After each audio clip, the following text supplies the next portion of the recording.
স্বাগত বন্ধুরা, উত্তরণ ইউটিউব চ্যানেলে আমার দশম শ্রেণীর শিক্ষার্থী বন্ধুদের স্বাগত জানাই।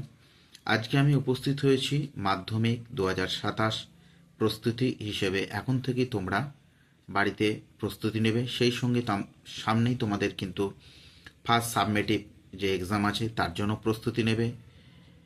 তাই আজকে আমি উপস্থিত হয়েছি তোমাদের জীবনবিজ্ঞান ও পরিবেশ থেকে, যে প্রথম অধ্যায় আছে জীবজগতের নিয়ন্ত্রণ ও সমন্বয়। রায় মার্টিনের 50-50 যে বইটি আছে তোমরা প্রত্যেকেই জানো, সকলেই পরিচিত। খুব একটি মাধ্যমিকদের জন্য একটি বিশেষ গুরুত্বপূর্ণ একটি বই, খুব ভালো একটি বই, যেখান থেকে আমরা এমসিকিউ প্রশ্নগুলো তোমাদের সামনে তুলে ধরব। তাই সময় নষ্ট করে প্রত্যেকে ভিডিওটি শেষ পর্যন্ত দেখবে এবং প্রশ্নগুলি অবশ্যই খুব গুরুত্বপূর্ণ এবং সিলেক্টিভ প্রশ্ন, যেগুলি তোমাদের মাধ্যমিক 2027-এও কাজে লাগতে পারে। এখান থেকে অনেক প্রশ্ন আছে, বিভিন্ন বিষয়ের আছে, বাংলার, ইংরাজি, ম্যাথ, ভৌতবিজ্ঞান, জীবনবিজ্ঞান, ইতিহাস, ভূগোল। বইটা খুবই ভালো বই। তাই সময় নষ্ট করে আজকে চলে যাচ্ছি প্রথম প্রশ্ন বহু বিকল্প ভিত্তিক প্রশ্ন উত্তর। কোনটি উদ্ভিদের সাড়া প্রদানের বাহ্যিক উদ্দীপক নয়? হরমোন, তাপ, স্পর্শ না অভিকর্ষ? বাহ্যিক উদ্দীপক নয়। হরমোন কিন্তু মনে রাখবে অভ্যন্তরীণ উদ্দীপক, আর তাপ, স্পর্শ, অভিকর্ষ হচ্ছে বাহ্যিক। অতএব প্রথম প্রশ্নের উত্তর হবে কিন্তু অপশন এ, হরমোন। একটি অভ্যন্তরীণ উদ্দীপক হলো সূর্যালোক, তাপমাত্রা, বৃষ্টির জল, জিব্বেরেলিন, হরমোন। অবশ্যই অভ্যন্তরীণ বলেছে, অপশন ডি হবে। 3 নম্বর প্রশ্ন, জগদীশচন্দ্র বসু ব্যবহৃত উদ্ভিদের চলন পরিমাপক যন্ত্রটির নাম কি? VVI, crescograph. প্রশ্নগুলো বন্ধুরা খুবই গুরুত্বপূর্ণ, অবশ্যই স্ক্রিনশট হিসেবে বাড়িতে তোমরা অভ্যাস বা মুখস্থ করো। 4 নম্বর প্রশ্ন, ইন্ডিয়ান টেলিগ্রাফ প্লান্ট নামে পরিচিত লজ্জাবতী, মটর, বনচাঁড়াল না কোনোটি নয়? ভিভিআই। খুবই গুরুত্বপূর্ণ প্রশ্ন, উত্তর হবে বনচাঁড়াল। 5 নম্বর প্রশ্ন, জীবের সামগ্রিক স্থান পরিবর্তনকে বলে চলন, সরণ, আবর্তন, গমন? অবশ্যই গমন। 6 নম্বর প্রশ্ন, গ্রীষ্মকালে কোনো কোনো পুকুরের জল সকালবেলা একেবারে সবুজ দেখায়, এর কারণটি স্থির হলো? উত্তর হবে ক্যামাইডোমোনাস, ভলভক্স প্রভৃতি শৈবালের অনুকূল ফটোট্যাকটিক চলন। এই উত্তরটি হবে। চলে যাব পরবর্তী প্রশ্ন। চলে এলাম পরবর্তী প্রশ্ন, 7 নম্বর প্রশ্ন, ক্ল্যামাইডোমোনাসের গমনাঙ্গ হলো কি?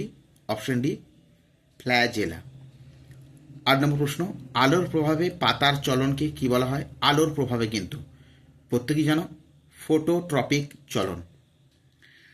9 নম্বর প্রশ্ন, সূর্যোদয়ের পর ক্ল্যামাইডোমোনাস উদ্ভিদের জলের তলদেশ থেকে উপরের দিকে উঠে আসে যে প্রকারের চলন তা হলো কি?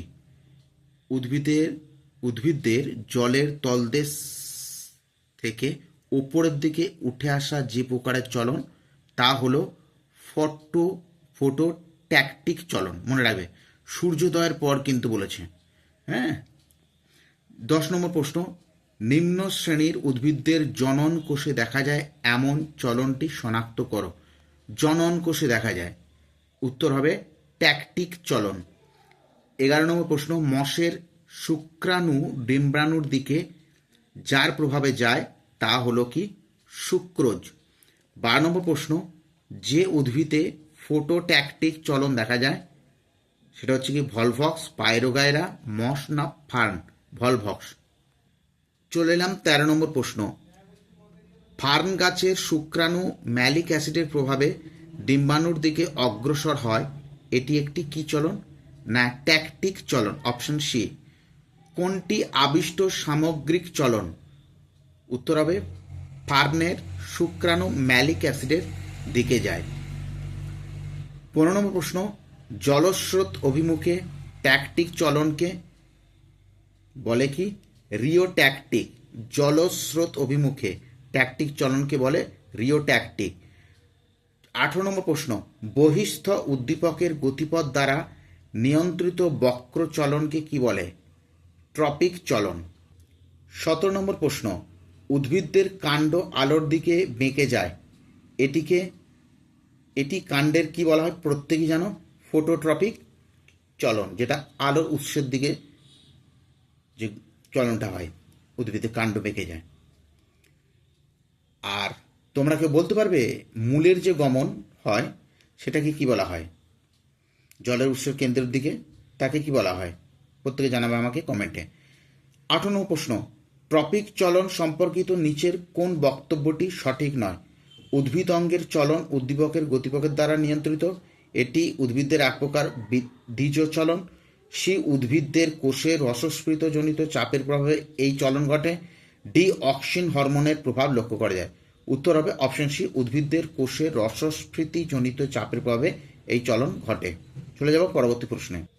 বলে রাখি বন্ধুরা, তোমাদের জীবনবিজ্ঞানের এই প্রথম অধ্যায় থেকে, হ্যাঁ, জীবজগতের নিয়ন্ত্রণ আর সমন্বয়, এই অধ্যায় থেকে ফাইনালে কিন্তু মাধ্যমিকে মনে রাখবে টোটাল এই অধ্যায় থেকে 19 নম্বর থাকবে। একটি বড় প্রশ্ন থাকবে 5 নম্বরের, এটা কিন্তু মাথায় রেখো। 2 নম্বরের প্রশ্নও পড়বে, 1 নম্বর প্রশ্নও পড়বে, এমসিকিউ প্রশ্নও পড়বে, অতি সংক্ষিপ্ত প্রশ্নও পড়বে। কিন্তু তো ভালো করে এই জায়গাটা কিন্তু দেখে যেও বন্ধুরা, বারবার তোমাদেরকে অবগত করে দিচ্ছি। অধ্যায়টি কিন্তু খুবই গুরুত্বপূর্ণ। এখান থেকে যদি তোমরা ভালো করে এমসিকিউ এসএকিউগুলো 2 নম্বর প্রশ্নগুলো যদি ভালো করে দেখো, এখান থেকে কিন্তু তোমরা যদি কমন পেয়ে যাও 14 নম্বর পেয়ে যাবে হাতে। চলে যাচ্ছি সময় না নষ্ট করে 19 নম্বর প্রশ্ন, নিম্নলিখিত কোনটি ট্রপিক চলনের বৈশিষ্ট্য তা নির্বাচন করো? অপশন এ, উদ্দীপকের গতিপথ দ্বারা নিয়ন্ত্রিত নির্দিষ্ট উদ্ভিদ অঙ্গের বক্র চলন। ভিডিওটা খুবই লেন্দি হয়ে যাবে, তার জন্য আমি আর বাকি অপশানগুলো বলছি না। কোন উত্তরটি হবে সেটি তোমাদেরকে জানিয়ে দিচ্ছি। যাদের এই 50-50 বইটি সংগ্রহ করতে পারোনি তাদের খুব কাজে লাগবে, চ্যানেলটি সাবস্ক্রাইব করে রাখবে, নিয়মিত ভিডিও পেয়ে যাবে। সেই সঙ্গে জানিয়ে রাখি এই ইউটিউব চ্যানেলে কিন্তু জ্ঞানচক্ষু, তোমাদের যে ফার্স্ট সাবমেটে পরীক্ষা হবে, জ্ঞানচক্ষু আয় আরও বেঁধে বেঁধে থাকি, আফ্রিকা থেকে যেটা কম বেশি 20টি শব্দে উত্তর লিখতে হয়, তার সাজেশান 3 নম্বর এবং 5 নম্বর প্রশ্নের সাজেশান দেওয়া হয়েছে, সেগুলো গিয়ে দেখে নিও। চলে যাচ্ছি পরবর্তী প্রশ্ন, 20 নম্বর প্রশ্ন, পাতাকে তির্যক আলোকবর্তী বলা হয় কেন? ভিভিআই, খুবই গুরুত্বপূর্ণ প্রশ্ন। উত্তর হবে কিন্তু অপশন ডি, পাতা আলোর সঙ্গে তির্যকভাবে বৃদ্ধি পায়, ভিভিআই। নিচের উদাহরণগুলির মধ্যে কোনটি ট্রপিক চলনের উদাহরণ? উত্তর হবে কাণ্ডের জলের উৎসের বিপরীতে বেড়ে চলা। নিচের উদাহরণগুলির মধ্যে কোনটি ট্রপিক চলনের উদাহরণ? বুঝতে পারছো? চলে যাচ্ছে 22 নম্বর প্রশ্ন, প্রতিকূল অভিকর্ষবর্তী চলন দেখা যায় কোন উদ্ভিদে? সুন্দরীর শ্বাসমূলে। প্রতিকূল, অনুকূল নয় কিন্তু, প্রতিকূল অভিকর্ষবর্তী, অভিকর্ষ টান কিন্তু সবসময় পৃথিবীর কেন্দ্রের দিকে অর্থাৎ নিচের দিকে। আর কিন্তু সুন্দরী, গড়ান, গেউ, এইসব উপকূলবর্তী যে লবণাক্ত যে উদ্ভিদগুলো আছে তাদের জরায়ু, অঙ্কুর, গম দেখা যায়, তাদের কিন্তু শ্বাসমূল, ঠেসমূল এগুলো কিন্তু মাটির উপরের দিকে অর্থাৎ জলের উপর দিকে কিন্তু উত্থিত হয়। তার জন্য বলা হচ্ছে প্রতিকূল অভিকর্ষবর্তী চলন সুন্দরীর শ্বাসমূলে দেখা যায়। অভিকর্ষজ বল মূলের যে অংশের ওপর ক্রিয়াশীল হয় সেটি হলো কি? মূলত্র, ভিভিআই। 24 নম্বর প্রশ্ন, জিওট্রপিক চলন নিয়ন্ত্রিত হয় আলো, জল, অভিকর্ষ, স্পর্শ দ্বারা। উত্তর হবে বি, অভিকর্ষ দ্বারা, অপশন বি। 25 নম্বর প্রশ্ন, কোন প্রকার চলনে অক্সিন হরমোনের কোনো ভূমিকা নাই? হাইড্রোটপিক, যেটা জলের উৎসের দিকে। চলে যাচ্ছি পরের প্রশ্ন, 25 নম্বর প্রশ্ন, কোনটি সঠিক জোড় নয়? পাতা প্রতিকূল আলোকবর্তী ও অনুকূল জলবর্তী। 27 নম্বর প্রশ্ন, থিগমোট্রপিজমের উদ্দীপকটি হল স্পর্শ। চলে এলাম পরের প্রশ্ন, 28 নম্বর প্রশ্ন, আকর্ষের চলন কী ধরনের চলন? থিগমোট্রপিজম। 29 নম্বর প্রশ্ন, নিচের কোনটি ন্যাস্টিক চলন নয় তা স্থির করো। উত্তর হবে অপশন সি, কাণ্ড আলোর উৎসের দিকে বৃদ্ধি পায়। 30 নম্বর প্রশ্ন, কিছু ফুল সূর্যোদয়ের পরে ফোটে কিন্তু সূর্যাস্তের সঙ্গে সঙ্গে বুঝে যায়, এটাকে কি বলা হয়? ফোটোন্যাস্টি। যেমন তোমরা বলতে পারো পদ্ম। চলে এলাম পরবর্তী প্রশ্ন, 31 নম্বর প্রশ্ন, বেল ফুল রাতে ফোটে কিন্তু দিনের বেলায় সূর্যালোকে বুঝে যায়, এটি কি ধরনের চলন? প্রত্যেকেই জানো, ফোটোন্যাস্টিক। তুমি কাশ্মীরে গিয়ে তাপমাত্রার তারতম্য ভেদে যে ফুলের চলন লক্ষ্য করবে তা হলো, কাশ্মীরে গিয়ে কিন্তু তাপমাত্রার তারতম্য ভেদে যে ফুলের চলন লক্ষ্য করবে তা হলো কি? কাশ্মীরে টিউলিপ, এবং সেটা হচ্ছে থার্মোনাসটি, তাপমাত্রার জন্য।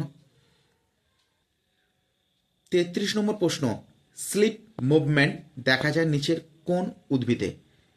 বাবলা। শিম্বগোত্রীয় উদ্ভিদদের পত্রফলকে কি চলন দেখা যায়? উত্তর অপশন এ, নিকটিন্যাস্টি। নিকটিন্যাস্টি। নিকটিন্যাস্টিক চলন যে উদ্ভিদে দেখা যায় সেটি হচ্ছে সিরিস, অপশন বি।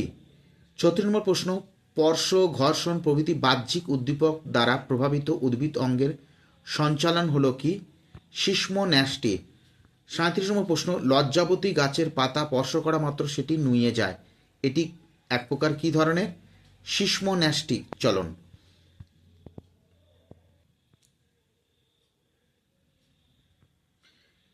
নিচের যে জোরটি সঠিক নয় তা শনাক্ত করো। অপশন হবে শিশ্মন্যাষ্টিক চলন পদ্ম, ভুল, এটি হবে লজ্জাবতী লতা।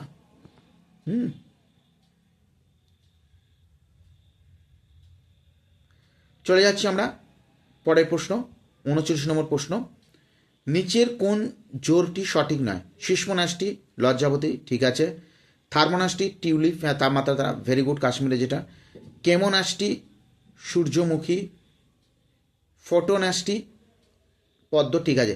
কেমোনাসটি মোটেও নয়, সূর্যমুখী নয়, এই ওটা হবে সূর্যশির বা কলসপত্রী, এই ধরনের উদ্ভিদগুলো হবে। তাহলে অপশন সি হবে ভুল, ওটাই সঠিক নয়। চলে যাচ্ছি 40 নম্বর প্রশ্ন, সূর্য শিশিরে পাতার কোষিকাগুলি পতঙ্গের সংস্পর্শে সঞ্চালিত হয়ে পতঙ্গকে আবদ্ধ করে, এটি কী প্রকারের চলন? প্রত্যেকে বলতে পারবে, সেটা হচ্ছে কেমোনাসটি। 61 নম্বর প্রশ্ন, কোন খনিজ মৌলের অভাবে কেমোনাসটি চলন ঘটে? প্রত্যেকেই জানো, নাইট্রোজেন। 42 নম্বর প্রশ্ন, সার্কুলেশন বা আবর্তগতি দেখা যায় কুমড়োর কাণ্ডরোমে, মূলরোমে, পাতা শ্যাওলা, পাতার কোষে না এককোষী প্রাণীতে? কুমড়োর কাণ্ডরোমে। চলে যাচ্ছি পরবর্তী প্রশ্ন, চলে এলাম 43 নম্বর প্রশ্ন, উদ্ভিদদের প্রকরণ চলন নিম্নলিখিত যে পদ্ধতি দ্বারা নিয়ন্ত্রিত হয় তা হলো বাপন, না সরি, অপশান এ ব্যাপন, অভিস্রবণ, বাষ্পমোচন, কোনটি নয়? অপশান বি, অভিস্রবণ। চলে যাবে পরবর্তী প্রশ্ন, 44 নম্বর প্রশ্ন, নিম্নলিখিত পার্থক্যের মধ্যে সঠিক পার্থক্য নির্বাচন করো। একদিকে দিয়ে আছে ট্রপিক চলন, একদিকে দিয়ে আছে ন্যাস্টিক চলন। ট্রপিক চলনে দিয়ে আছে উদ্দীপকের গতিপথ অনুযায়ী সম্পন্ন হওয়া, একটা আছে প্লাস ভি মানে পজিটিভ, একটা নেগেটিভ চলন দেখা যায়। 3 নম্বরে হচ্ছে হরমোন উপস্থিতি প্রয়োজন। 4 হচ্ছে বক্রচলন, এই ধারা দিয়ে আছে উদ্দীপকের তীব্রতা অনুযায়ী সম্পন্ন হয়। এদিকে আছে নেগেটিভ চলনে দেখা যায় -VE, নেগেটিভ চলনে দেখা যায় হরমোনের উপস্থিতি প্রয়োজন হয়। সামগ্রিক চলন, কোন উত্তর হবে? Option B, option B.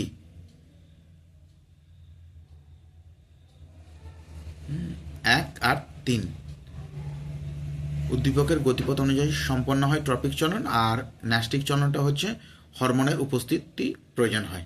আচ্ছা, চলে যাচ্ছি আমরা 35 নম্বর প্রশ্ন, বন চারাল উদ্ভিদের পাতার দুটি পত্রফলকের সঞ্চালনের কারণ হলো রসস্ফীতিজনিত চাপের পরিবর্তন, এই প্রকার চলনকে বলা হয় কি চলন? না প্রকরণ চলন।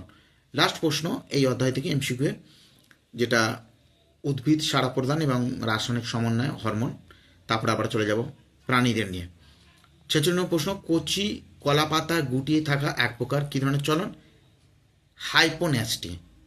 তাহলে আজকে এই 46টি প্রশ্ন দিলাম প্রথম অধ্যায় থেকে, যেটা তোমাদের উদ্ভিদদের সাড়া প্রদান এবং রাসায়নিক সমন্বয় হরমোন, এখান থেকে বাকি আমরা প্রশ্নগুলো শূন্যস্থান পূরণ, হ্যাঁ, সত্য মিথ্যা নির্বাচন, এক কথায় যেগুলো উত্তর, সেগুলো আমরা পরের ভিডিওতে নিয়ে আসছি। ভালো থেকো বন্ধুরা, খুব সুস্থ থেকো, বাড়িতে নিয়মিত এখন থেকে পড়াশোনা করো, মাধ্যমে কিন্তু খুব ভালো রেজাল্ট করতে হবে। ভালো থেকো বন্ধু, থাকো, ধন্যবাদ।